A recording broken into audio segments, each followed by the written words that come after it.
Jon Caramanica, born 1975, is an American journalist and pop music critic who writes for the New York Times. He is especially known for writing about hip-hop music. Biography.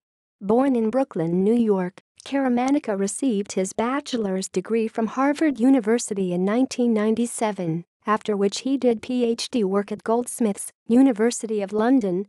He then published articles in various magazines and newspapers, including Rolling Stone and Spin, before becoming a senior contributing writer for XXL. In 2006, he left XXL to become the music editor for Vibe, a position he held until leaving the magazine in 2008. He began working for the New York Times in 2010, after previously having freelanced for the paper. References